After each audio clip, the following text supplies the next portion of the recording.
Abraão, um homem de grande fé, vivia em uma tenda perto do carvalho de Mamre. Mamre era um lugar especial, um lugar onde Deus tinha aparecido a Abraão antes. Os carvalhos proporcionavam sombra do sol escaldante do deserto. Abraão e Sara, sua esposa, haviam recebido a promessa de um filho, mas muitos anos se passaram. Eles estavam velhos agora, e Sara já não acreditava mais. Ainda assim, Abraão mantinha sua fé nas promessas de Deus. Numa tarde quente, enquanto Abraão estava sentado à entrada de sua tenda, viu 3 figuras se aproximando. Eram estranhos, viajantes no deserto. O coração de Abraão se encheu de compaixão, e ele sentiu uma onda de hospitalidade. Ele não sabia ainda, mas aqueles não eram visitantes comuns. Eram mensageiros de Deus, e um deles era o próprio Deus, aparecendo em forma humana. Abraão se levantou imediatamente, um sinal de respeito em sua cultura. Ele se curvou profundamente, dando boas-vindas aos estrangeiros. "Meus senhores", disse ele, com a voz cheia de calor, "por favor, venham e descansem à sombra destas árvores. Deixem-me trazer água para lavarem os pés e algo para comer." Os visitantes aceitaram o convite de Abraão.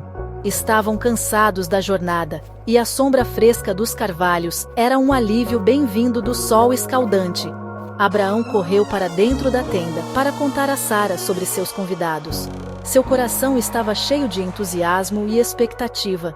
Ele não conseguia explicar, mas sentia que aquela visita era significativa.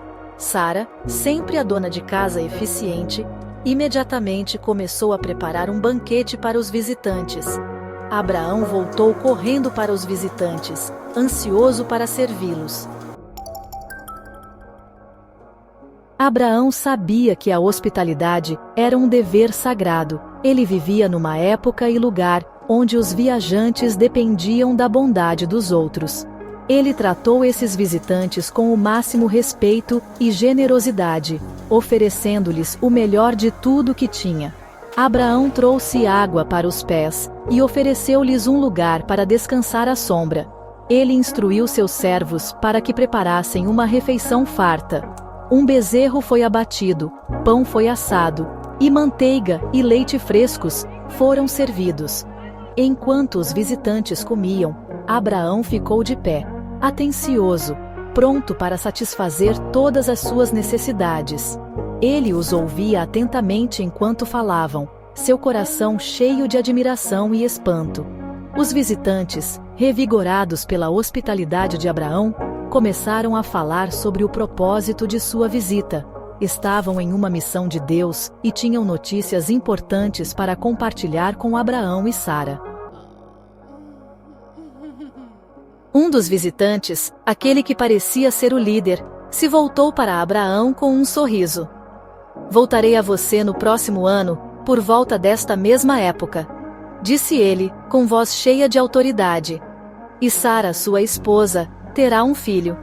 Sara, que escutava à porta da tenda, riu consigo mesma. Como ela, uma mulher da sua idade, poderia ter um filho? Parecia impossível. O visitante, percebendo seus pensamentos, disse a Abraão. Por que Sara riu e disse: "Será que eu realmente terei um filho, agora que estou velha? Existe alguma coisa impossível para o Senhor?" Sara, com o rosto corado, saiu de seu esconderijo. "Eu não ri", negou ela, com medo do poder do visitante. "Não", respondeu o visitante gentilmente, "mas você riu." Ele conhecia seu coração, cada dúvida e medo. Mas ele também sabia da promessa que havia feito a Abraão. E o que Deus promete, ele sempre cumpre. Enquanto o sol começava a se pôr, lançando longas sombras pelo deserto, a conversa tomou um rumo mais sério. Os visitantes revelaram que estavam cientes da perversidade de Sodoma e Gomorra, cidades localizadas perto da casa de Abraão. Os clamores dos oprimidos haviam chegado aos céus, e Deus os enviara para investigar. O coração de Abraão afundou. Ele sabia da perversidade dessas cidades. Ele também sabia que seu sobrinho, Ló, e sua família viviam em Sodoma. Abraão, apesar do medo dos poderosos visitantes, sentiu-se compelido a interceder. Ele sabia que Deus era justo, mas também sabia que Deus era misericordioso. Ele ousou se aproximar dos visitantes, com o coração batendo forte no peito. "Vais destruir os justos com os ímpios?" perguntou ele, com a voz ligeiramente trêmula. "E se houver 50 justos na cidade? Vais realmente destruí-la, e não poupar o lugar por causa dos 50 justos que nela vivem?" Os visitantes ouviram pacientemente o apelo apaixonado de Abraão. Encorajado pelo silêncio deles, Abraão continuou a negociar com Deus, sua fé o impulsionando a ultrapassar os limites do que parecia possível. "E se houver 45 justos?" implorou ele. "E se houver 40? 30? 20? Acaso o juiz de toda a terra não fará justiça?" Finalmente, Abraão, com a voz reduzida a um sussurro, fez seu último apelo desesperado. "E se houver 10 justos?" O visitante, com uma expressão cheia de compaixão, respondeu: "Por causa de 10, não a destruirei." E com essa promessa, o destino de Sodoma ficou na balança. Abraão ousara questionar a Deus, interceder pelos culpados, e ao fazê-lo, revelou a profundidade de sua fé e a compaixão de seu coração.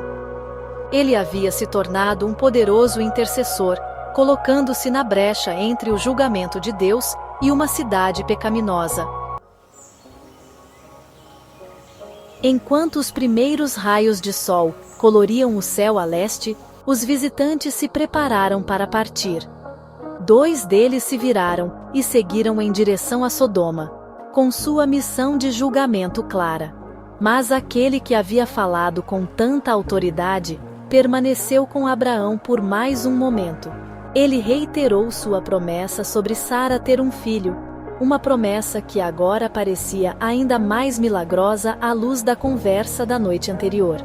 Enquanto o visitante partia, Abraão o observava ir, com o coração cheio de uma mistura de admiração e apreensão. Ele havia sido visitado pelo próprio Deus, falado com ele face a face e até ousado questionar seus planos. No entanto, em meio a tudo isso, Deus lhe mostrara misericórdia, paciência e fidelidade inabalável às suas promessas. Abraão voltou para sua tenda, com a fé abalada, mas não quebrada, o coração pesado com o conhecimento do destino iminente de Sodoma. A história do encontro de Abraão com os 3 visitantes nos carvalhos de Mamre é mais do que um relato histórico. É uma narrativa atemporal sobre fé, hospitalidade e o poder da oração. Ela revela o coração de Deus, um Deus que deseja se relacionar com a humanidade, que honra a fé e que responde aos clamores dos oprimidos. Também destaca a importância da oração intercessória, lembrando-nos de que temos o privilégio e a responsabilidade de nos colocarmos na brecha pelos outros, implorando por misericórdia e justiça. A história da destruição de Sodoma serve como um lembrete severo das consequências do pecado e da importância de vivermos com retidão. Ela também nos desafia a examinar nossos próprios corações e nos perguntar se estamos dispostos a defender o que é certo, mesmo quando é difícil ou impopular. O exemplo de hospitalidade de Abraão é um modelo para nós hoje. Em um mundo que muitas vezes é egocêntrico e indiferente às necessidades dos outros, somos chamados a cultivar corações compassivos e generosos. Devemos acolher o estrangeiro, cuidar dos necessitados e oferecer hospitalidade a todos, independentemente de sua posição social ou origem. Hospitalidade não é ter uma casa perfeita ou servir refeições elaboradas. É abrir nossos corações e lares aos outros, oferecendo-lhes um lugar de descanso e refrigério. É estender graça e bondade, assim como Abraão fez aos 3 estrangeiros que acabaram se revelando mensageiros de Deus. Por fim, A história de Abraão e Sara nos lembra que, com Deus, nada é impossível. Apesar da idade avançada e da descrença inicial de Sara, Deus cumpriu sua promessa, e eles foram abençoados com um filho, Isaque. Esse milagre serviu como um sinal da fidelidade e do poder de Deus, um testemunho da verdade de que Deus é capaz de fazer infinitamente mais do que tudo o que pedimos ou pensamos. Quando nos deparamos com situações aparentemente impossíveis, podemos tirar força e encorajamento da história de Abraão e Sara. Podemos nos apegar às promessas de Deus, confiando que Ele é fiel à sua palavra e que realizará seus propósitos no seu tempo perfeito. Assim como Deus manteve sua promessa a Abraão e Sara, Ele manterá suas promessas a nós. Tudo o que precisamos fazer é confiar nele e andar em obediência à sua palavra. Se você gostou, se inscreva em nosso canal, curta e compartilha. Nossos encontros acontecem todos os dias às 18 horas,